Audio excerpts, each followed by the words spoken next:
Kasus fitnah dan pencemaran nama baik terkait ijazah Jokowi belum selesai. Kini bertambah lagi kasus hukum yang harus dihadapi Roy Suryo.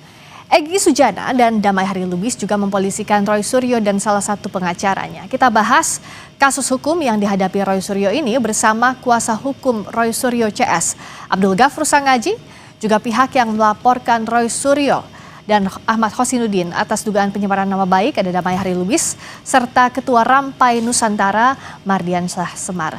Selamat malam Bang Damai, Bang Sangaji, juga Bang Semar.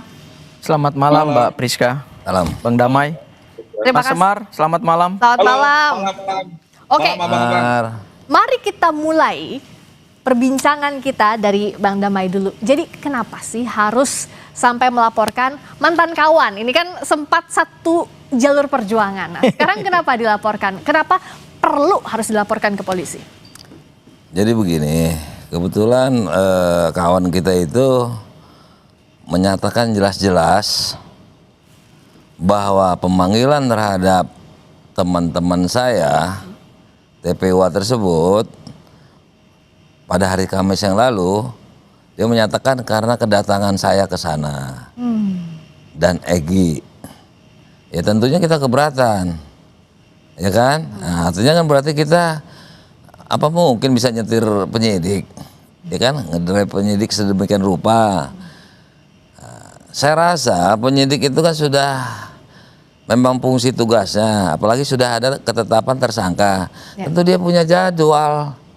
Kok bisa-bisanya dia nuduh seperti itu gitu ya, nggak pakai kalimat-kalimat yang tanda kutip ya kan, atau apa, atau satire atau apa gitu ya.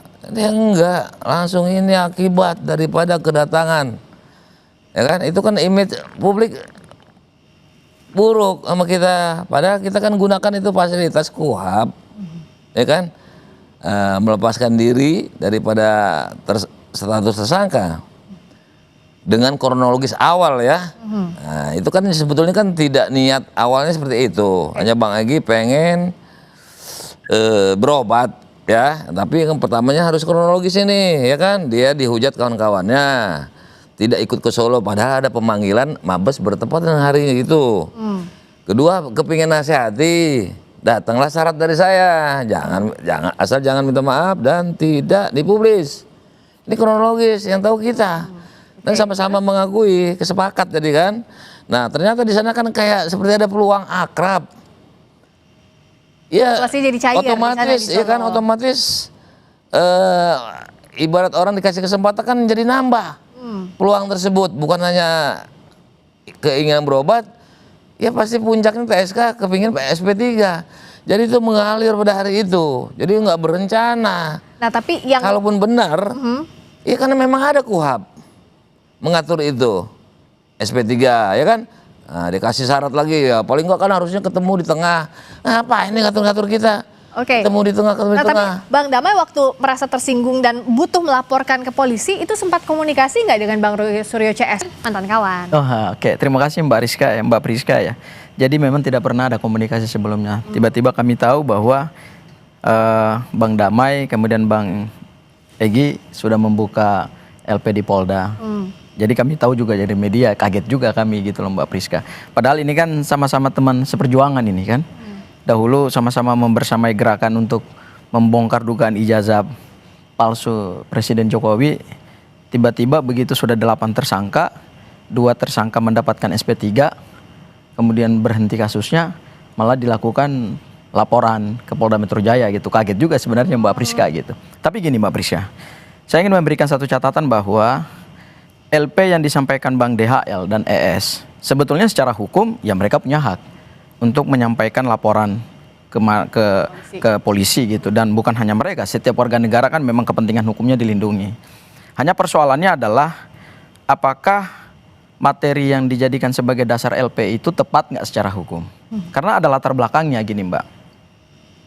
LP ini tidak bisa kita lepaskan dari satu catatan kritis kami secara hukum. Kenapa tuh? Bahwa SP3 yang diterbitkan oleh Polda Metro Jaya berdasarkan kajian hukum kami mengalami cacat formil dan cacat material. Kenapa? Cacat formilnya adalah kepada alasan-alasan SP3 yang dasarnya adalah restoratif justice itu setelah kami kaji sebetulnya belum memenuhi semua persyaratan yang diperintahkan oleh aturan perundang-undangan, baik yang diatur dalam KUHP, Undang-Undang Nomor 20 Tahun 2025, maupun juga diatur dalam Perpol Nomor 8 2021. Misalnya ketika kita bicara dalam konteks KUHP yang baru, yaitu pasal 79 KUHP yang baru, syarat untuk RJ itu sebelum diterbitkan SP3, ya pelapor harus cabut LP. Oke. Itu imperatif, syarat mutlak di dalam ketentuan pasal 79 ayat 4. Ini kan pangkal masalah. Nah, masalahnya RJ itu. nggak pernah dicabut LP-nya. Nah, laporannya jalan terus. Sebelum kita masuk lebih dalam soal RJ, tadi kan yang jadi pertanyaan, kaget juga kata Bang Sangaji, kok nggak ditelepon aja, nggak dikasih tahu gitu bahwa mau langsung LP aja ke polisi. Kenapa sih nggak ngasih tahu misalnya, saya tersinggung loh sama abang gitu. Kalau untuk Ahmad Kozinudin itu sudah terlalu banyak catatan saya dengan perilaku dia.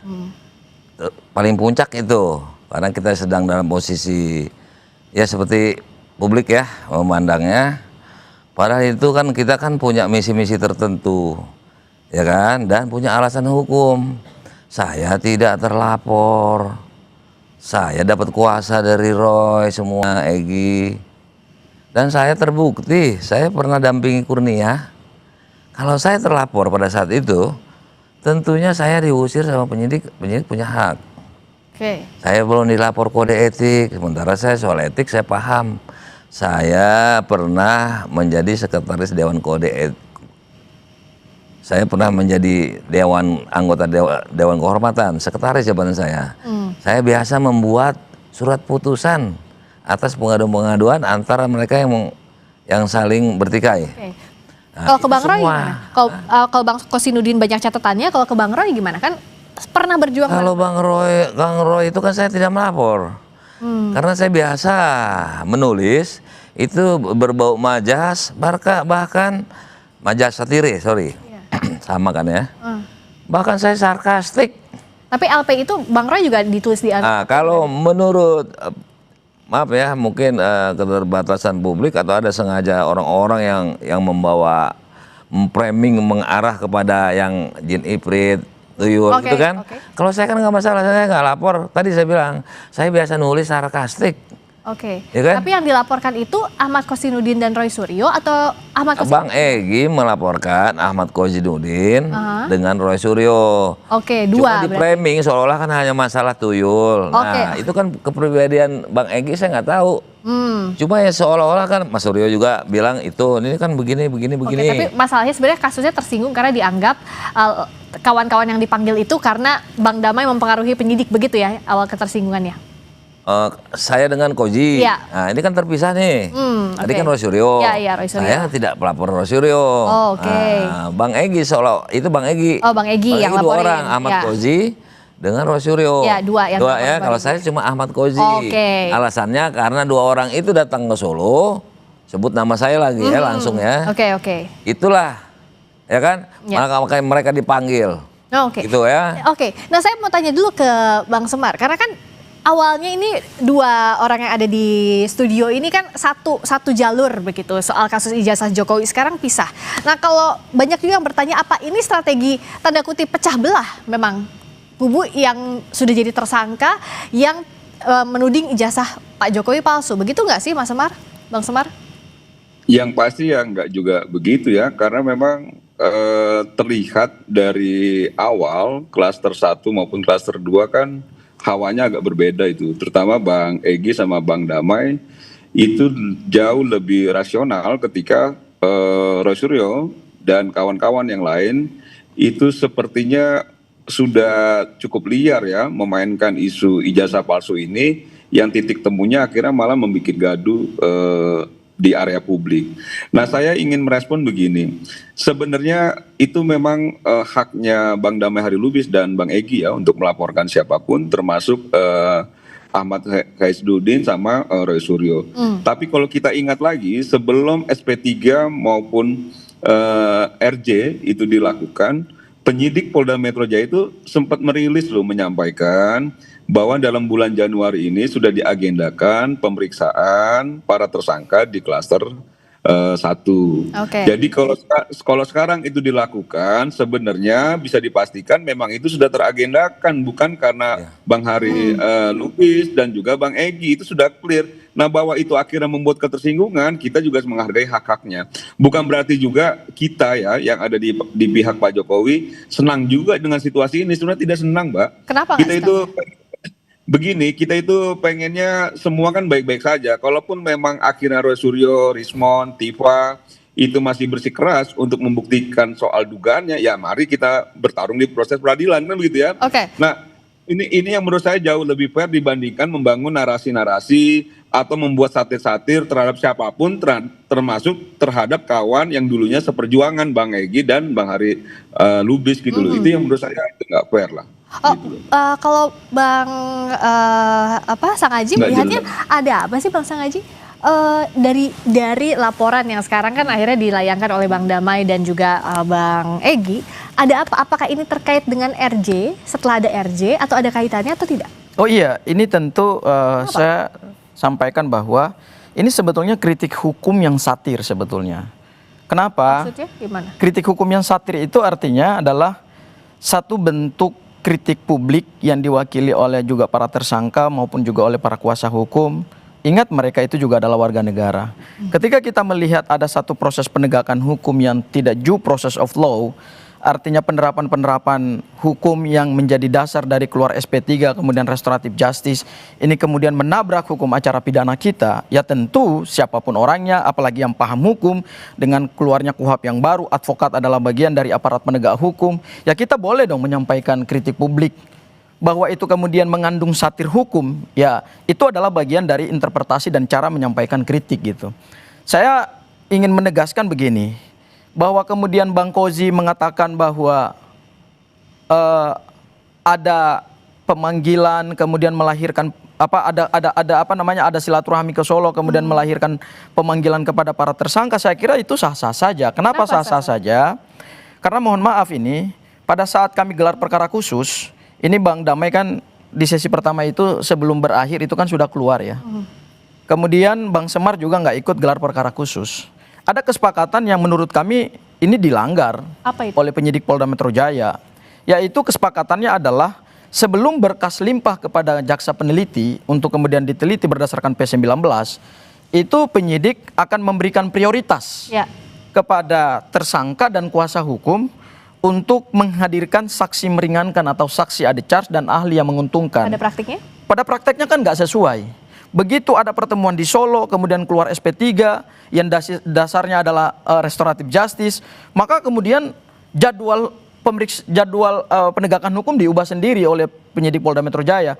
Seingat saya, sebelum dilakukan gelar perkara khusus itu kan sudah dirilis informasi oleh Polda Metro Jaya bahwa agenda yang akan mereka lakukan pertama adalah gelar perkara khusus, kemudian yang kedua adalah pemeriksaan saksi dan ahli meringankan dari tersangka, kemudian setelah itu pemberkasan tahap 1. Tapi kan yang dilakukan ini enggak. Ini tiba-tiba langsung di skip agenda pemeriksaan saksi meringankan dan ahli meringankan, langsung dilakukan tahap 1. Ini berpengaruh atau tidak? Ini menurut kami sebetulnya adalah seandainya kritik kami terhadap proses penegakan ke Solo, hukum. apakah tersangka ini nggak dipanggil? Coba jawab. Kenapa, Bang? Apabila Egy dan DHL tidak ke Solo, apakah para tersangka ini, teman-teman saya, ya, itu tidak akan dipanggil? Oh, kami tidak mengkritik itu. Yang kami kritik orang bilang karena DHL dan Egy ke sana lah, maka mereka ini dipanggil. Yang kami kritik adalah kenapa begitu keluarnya SP3 dasarnya restoratif justice yang juga cacat hukum formil dan hukum material itu, kemudian langsung dilakukan pemanggilan terhadap para tersangka dan sudah dilakukan pemberkasan tahap 1. Berarti ini kan nggak sesuai dong dengan kesepakatan yang dilakukan di gelar perkara khusus. Dan yang kedua, ingat, KUHP baru kita ini, Undang-Undang Nomor 20 Tahun 2025, itu justru memberikan porsi perlindungan yang imbang, bukan hanya kepada penyidik, tetapi juga kepada tersangka. Artinya, yang dikedepankan oleh KUHP itu adalah adanya keseimbangan dalam menghadirkan alat bukti. Tapi dianggapnya tidak imbang perimbangan itu, itulah yang Bang kemudian Damai. kami kritik. Dan tadi RJ juga dikritik. Kritik itu kan harusnya bukan saya dong. Ini kan permasalahan laporan saya kan. Kalau ini kan mengembang kepada teknis bahwa penyidik itu salah penerapan hukumnya kan gitu. Menurut apa tadi KUHP Menurut KUHP yang baru. 20 2005 ya. ya. Terus KUHP. Ah, ya kan itu kayak dua ya undang-undang nih. Saya nggak sebut perpol. Tapi seingat saya Bang, mohon maaf, Bang Kozi itu sebetulnya dalam konteks menyampaikan kritik hukum yang satir itu, sebetulnya tujuannya bukan untuk menyerang kehormatan pribadi Bang ES dan Bang Egy dan Bang DHL. Kenapa? Karena kalau kita bicara kualifikasi delik, yang abang laporkan itu kan 433, 434. Itu tuduhan, beda sebetulnya satir. kan adalah berkaitan dengan harkat dan martabat. Kenapa dianggap Yang dikritik itu kan tuduhan, adalah bukan proses satir? penegakan Oke, hukumnya. kenapa gitu. Bang Damai Nah. menganggap itu bukan satir Itu bukan tapi tuduhan? satir. Kenapa? Mereka ini mereka ini dipanggil karena mereka berdua ke sana. Nah, makanya saya tadi timbul pertanyaan, apabila kami tidak ke sana, apakah tidak dipanggil? Itu pertanyaan saya. Kalau masa belum waktunya berarti dipanggil. Kan kita juga nggak boleh menerka-nerka. Kapan penyidik itu akan manggil? Dia sudah terjadwal. Tapi dari rumusan perbuatan delik materialnya, Bang, Nah, itu beda menurut lagi. aku itu Ini beda itu loh, Bang. Ini kan yang itu kritiknya kan dipertanyakan adalah tentang kritik penegakan Oke, hukum. laporan Dia itu. masalah teknis beracara. Tapi nama Abang juga nggak disebut kok di situ. Hanya disebut 2 orang. boleh diputar. Oke. Ya, udah dikonfirmasi juga Tapi kok ke apakah Bang Damai Enggak. merasa terganggu Abang Kozi. kehormatannya? Tadi kalau kata Bang Iya. Sangaji Ya kan terganggu tidak lah, jadi seolah masa teman Oke, saya. kenapa terganggu? Dalam rangka pembelaan Oke. saya selalu bilang, Memang Bang, teman saya harus pulang ke rumah, bukan kayak dia ledakan sekalian. mohon maaf Bang Damai. Padahal tugasnya non litigasi. Apa sih nomenklaturnya? Pemahaman tentang non litigasi itu restorasi justice, ya kan? Damai, musyawarah, ya kan? Dia nggak lakukan, jadi kontradiksi. Oke. Nah, RJ Anomali daripada tugas dia. Mohon maaf Bang Damai. Bang Damai buka LP di Polda Metro Jaya. Kebetulan aku sudah lihat LP-nya. Itu kan 3 pasal yang Abang laporkan. Pasal 433, 434 sama 27 Undang-Undang ITE. Dia sedang ngupas pasal nih. Ya, sebetulnya secara delik material, perbuatan mana sih yang menurut Abang dan berdasarkan rumusan ilmu hukum pidana yang disebut pencemaran nama baik itu apa sih batasannya gitu? Nah, ini dijawabnya Masa hanya usai jeda mengkritik gitu di aja? Sapa Indonesia Rumus, Malam nanti ya, usai jeda kita akan disebut itu mencemarkan Oke, tadi nama mana baik. pasal-pasal Saya belum yang bisa dianggap Oh, siapin mencemarkan aja nanti bela sabar dulu dulu aja. kita jawab usai jeda di Sapa Enggak, kita Indonesia Malam profesional kami gitu segera loh, Bang. kembali. Jawab Bang Damai tadi apa sih pasal-pasal yang dianggap delik di laporannya Gini, Bang Damai? itu pasal itu kan hak saya. Apalagi saya juga kan udah konseling. Sebelum masuk ke situ kan ada ruang konseling. Itu memang difasilitasi oleh pihak Polri ya. Ya. Dalam hal ini Polda Metro Jaya.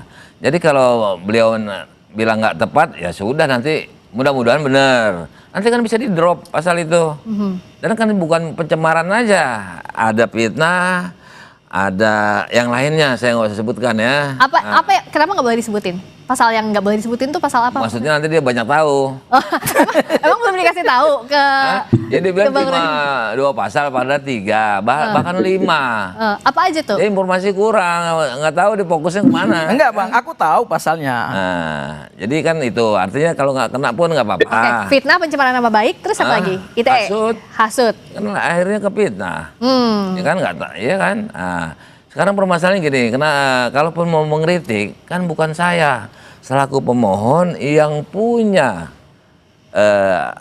dasar hukum, dalil-dalil, ya kan? Saya bermohon ya saya diprotes atas keberhasilan saya. Harusnya mereka ini ketika nggak berhasil mundur kayak jadi pengacara. Masih banyak pengacara yang canggih. Iya, kok saya yang disalahin? Kalaupun ya penyidik yang disalahkan karena sistem-sistem yang disebut, lakukanlah upaya hukum. Kok larinya ke saya terus? Saya kan pemohon. Saya kan gembira dong harusnya. Memang di KUHP yang baru ini kita bisa mengajukan Nah, sekarang pra-peradilan, gini, apa sih undang-undangnya aja nggak usah perkop itu ya, tapi nggak apa-apa. KUHP baru. Perkapori, KUHP baru, KUHP baru. Itu cuma pegangan kau. Nggak ada lagi yang lain. Iya dong. Nggak ada lagi. Ya kita kan berpegang Aku kepada ajarin, hukum. aku ajarin. Oke, boleh. Oh, Boleh. dari dulu sampai sekarang nih ya disaksikan ya. Boleh. Nggak pernah nyebut Undang-Undang Nomor 1 tahun 2026.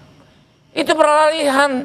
Tentang apa itu Bang? Nah itu dia, kau Ya, baca enggak, lah. maksudnya kalau- Udah bagus gua kasih tahu. Enggak, Undang-Undang Supaya nanti Nomor buat 1 2026 modal dia tentang apa, Bang? Tempat lain. Enggak, bukan dia tentang punya. apa. Ya kan ini bukan suatu edukasi Enggak, publik. aku bukan di sini loh Bang. Ah. Aku Oke, bukan di sini. yang disampaikan apa? Enggak, ya. Nanti dengarin yang luput? argumentasi dia nih. Oke. Dia kan Supaya- dia bilang kan nggak ada lagi cuma itu Oke. kan. Nah saya kasih tahu kau baca itu.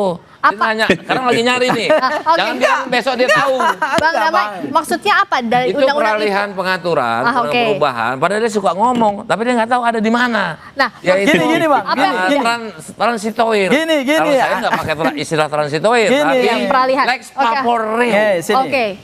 Yang abang sebut itu adalah undang-undang penyesuaian pidana. Sudah. Ya, beda gini bang. Yang kami Tadi, sandarkan, kau baru berapa detik baca udah mau menerangin aku ngasih tahu kau. Aduh. Oke, gantian, SP3 gantian. itu adalah hukum formil. Sandarannya bukan Undang-Undang Nomor 1 2026. Mohon maaf bang, baca dulu baik-baik, pahami dulu hukum acara baru pidana aku itu kasih apa. tahu. Lah enggak dong. Ini bukan kaitannya ke situ. KUHP itu kan acara. SP3 itu Ya kan? basisnya restoratif justice itu adalah hukum acara, Ini bukan tentang hukum pidana acara mati. yang lama dengan KUHP yang baru. Saya mau jelasin nggak buat abang? Oke, boleh. Ya, ngapain kau baru tahu tadi aku kasih tahu. Oh, Gua enggak, lagi mau jelasin. Saya jelasin aja gini, Bang. Oke, Bang Aneh-aneh. Sandi, Saya jelasin gini. Kurasa kalau lebih baik Gini, bijak. gini ya. Kalau nggak sanggup SP3 kan klien mundur lah. Gini. Oke. Masih banyak jago-jago. Hukum pidana itu basisnya dua, hukum acara dan hukum material. Hukum acara itu basisnya adalah Undang-Undang Nomor 20 Tahun 2025, KUHP yang lama, Perpol, Perja atau Perma atau Sema. Oke ya, itu clear. Ini nambah Sebentar dulu. kekurangannya lagi. Oke. Yang kedua, hukum pidana material Oke. itu diatur di dalam KUHP Undang-Undang Nomor 1 Tahun Yang ingin 2023 Bang yang Sandi- menjelaskan tentang jenis perbuatan pidana mana yang bisa dipidanakan dan dimintai Oke, pertanggungjawaban untuk kasus ini pidana. mana yang relate? Yang kasus ini kita menggunakan ada di sini ada 4 asas. Asas pertama asas legalitas diatur dalam pasal 1 Undang-Undang Nomor 1 Tahun 2023 KUHP. Asas kedua yang tadi disebut atas asas transitoir diatur dalam pasal 361 huruf A Undang-Undang Nomor 20 Tahun 2025. Kemudian yang ketiga asas lex favoreo itu tidak diatur dalam hukum acara atau undang-undang ini yang abang sebut, itu diatur dalam pasal 3 KUHP, yaitu apabila terjadi suatu perubahan hukum terhadap perbuatan pidana material maka diambil yang paling menguntungkan. Dan yang terakhir adalah asas lex temporis delicti, yaitu berkaitan dengan peralihan hukum terhadap perbuatan pidana yang masih disidik dan belum dituntut secara pidana oleh jaksa penuntut umum, maka menggunakan ketentuan hukum acara pidana yang lama. Oke. Jadi dalam konteks ini ya kita menyandarkannya pada KUHP bukan Undang-Undang Nomor 1 Oke. Tahun 2002. Oke. Nah, Logikanya. sebentar Ya. Bang. Saya logika hukum Berdasarkan aja. KUHP Apa? kita yang baru, berdasarkan KUHP kita yang baru dan berdasarkan KUHP Singkat yang dulu, lama biar kita juga, gantian. restoratif justice yang kemudian Oke. melahirkan SP3, mohon maaf kalau kita kaji, cacat hukum formil. Oke, Ya dianggap- kenapa nggak upaya hukum? Nggak selesai. Kalau upaya hukum, kalau abang baca pasal 161 KUHP yang baru, mohon maaf bang, terhadap penghentian penyidikan itu nggak bisa dilakukan penghentian penyidikan dengan pra peradilan. Emang oleh pihak ilmunya yang banyak tidak kurang. berkepentingan. Dia nggak nguasai ilmu peran serta masyarakat. Oke, kita Kita bicara berdasarkan norma hukum bang. Kalau abang kan masih Kalau norma asumsi. tadi kau nggak Coba tahu sebut nomor pasalnya, Bang. 1. Coba Oke. sebut pasalnya. Peran Saya serta pengen dengar. masyarakat. Oke, Dengar tunggu. dulu, peran serta Gimana? masyarakat itu ada di semua Ya, enggak. undang-undang. Kalau pra peradilan kan kita bicara hukum habis kau acara pidana. UTMPR 3 tahun pun belum Iya, bisa. enggak lah bang. Abang sebut pasalnya aja coba. Sebut Oke, pasal. Bang biar Damai, aku Bang bantah Sakaji, gitu. kita Oke. coba ke Bang Semar dulu, Bang Semar. Oh, Bang Semar. Sebenarnya kalau misalnya dalam kasus ini dengan laporannya Bang Baru Damai, Bang tahu, Egy, ngajarin aku. Pasal baru baca. 161 KUHP yang Oke, baru ini bang. sambil cari dulu dasar hukumnya di sini, saya ke Bang Semar dulu, Bang Semar. Sebenarnya kalau dengan adanya laporan Bang Damai sama Bang Egy, ini akan menjadikan kasus ijazah semakin berlarut-larut atau enggak sih, Bang Semar? Enggak lah, ya Kenapa? yang pasti kayaknya memang lebih pas kalau Bang DHL jadi pengacara Eros Rio dan kawan-kawan itu Oh. lebih memahami. Cuman Saya. Itu Bang Semar. cuman maksud Oke, Bang Semar, seorang pengacara itu kan bukan hanya tugasnya membebaskan seorang klien. Itu saya perlu Oke, oke. luruskan. Iya. Oke, Mendorong enggak melawan juga. terus, mendorong melawan Enggak, terus saya sampai di masalah. penjara. Abang seorang advokat, abang nggak boleh memungkiri asas dan prinsip seorang Oke. advokat dalam undang-undang Bang Sakaji advokat. gantian dulu ya, Bang Seorang Semar. advokat itu adalah Coba. memperjuangkan hak hukum seorang Oke. tersangka, kliennya maupun seorang terdakwa. Oke. Kenapa nggak boleh RJ kau bilang? Ntar lu, Ya, kau Bang berarti Damai. mau Ya, karena menghalangi klien. Ini kita udah bertiga, Mau bentar, saya ke Bang para Semar dulu. klien untuk Gini, Bang. melakukan upaya hukum Para itu. tersangka, gini Bang Damai, para Bang Sakaji, tersangka ini kalau misalnya duaan meyakini duaan hasil debat kayak kajian begini nggak akan ilmiahnya kedengeran. bahwa Mohon ijazah maaf nih Pak Joko Bapak-bapak, Widodo bentar, diduga adalah gantian ijazah dulu ke Bang Semar. Bang Semar Mereka masih silakan, Bang fokus Semar. terhadap Lanjutin dulu tadi. penyidikan itu gitu loh, Sabar Bang. dulu, saya gantian ke Bang Semar. menyampaikan begini. Ya, gimana? Memang Beresin tidak dulu ya, Bang heran Semar, silakan. kalau misalnya pengacara Roy Suryo dan kawan-kawan atau Roy Suryo sendiri itu seringkali menggugat proses hukum tapi Ya. tidak mengambil langkah-langkah hukum untuk melakukan pembelaan hukum itu. Misalnya begini, ketika memang memprotes soal proses tersangka dan sebagainya kan ada prapit dan lain sebagainya. Saya pernah berkali-kali tanya kenapa nggak ditempuh itu gitu loh. Nah sekarang juga kembali menggugat soal apa yang menurut saya jalur hukumnya sudah disediakan, jadi lakukan saja. Betul Bang DHL, kalau memang nggak bersepakat dengan dilaporkan, lakukan jalur hukum, itu yang baik. Jadi nggak bukan. Dan ini juga Pertanyaan akhirnya kita juga saya ke Bang belajar Semar, mohon maaf ya. bahwa tidak bisa Bang Semar orang sembarangan bisa membedakan bicara. apa yang disebut Tidak dengan boleh keharusan, orang pilihan dan sembarangan kebolehan nggak bicara. dalam hukum? Oke, tunggu dulu. Lanjutin dulu, Jadi- Bang Semar. Jadi ini maknanya ya, seringkali memang Roy Suryo, Ahmad Ghozi dan lain-lain itu sepertinya tidak bisa mengendalikan diri untuk asal bicara tuh. Sedangkan Oke. orang kan juga di Republik ini itu punya hak yang sama, termasuk Bang DHL dan Bang ES yang punya hak yang sama ketika Oke, mereka baik. merasa difitnah, merasa bahwa ini ada pencemaran. Menurut saya itu biasa-biasa aja dan tidak juga akhirnya membuat kasus ijazah Pak Jokowi ini semakin kemana-mana. Tidak, menurut saya Oke, karena ini sudah Bang Semar menganggap bahwa ini adalah hak sudah hukum diagendakan, begitu ya. sudah Baik, diagendakan. itu hak Nah, kalau hak Roy hukum Suryo dari dan diambil ya. kawan-kawan memang dia Oke. tidak mau mengambil tempuh damai dan lain sebagainya, ya silakan nunggu di proses peradilan. Tunggu Oke, saja nanti ditangkap kalau maksudnya sakit tadi kita kalau naik. misalnya nggak mau damai ya udah lanjutin aja pengadilan. Kita punya waktu Proses sedikit lagi. peradilan. Iya. Saya mau singkat-singkat saja antara Bang Damai sama juga Bang Sangaji. Oke, Bang Sangaji. Ya, saya Iya, betul. Oke, Nextnya sekaligus closing apa-apa? statement ya. Menjawab laporan yang sudah dilayangkan oleh Bang Damai dan Ya, Bang Egy. kami tentu akan menghadapi laporan Singkat ini ya. dan mohon maaf dalam waktu dekat, mungkin besok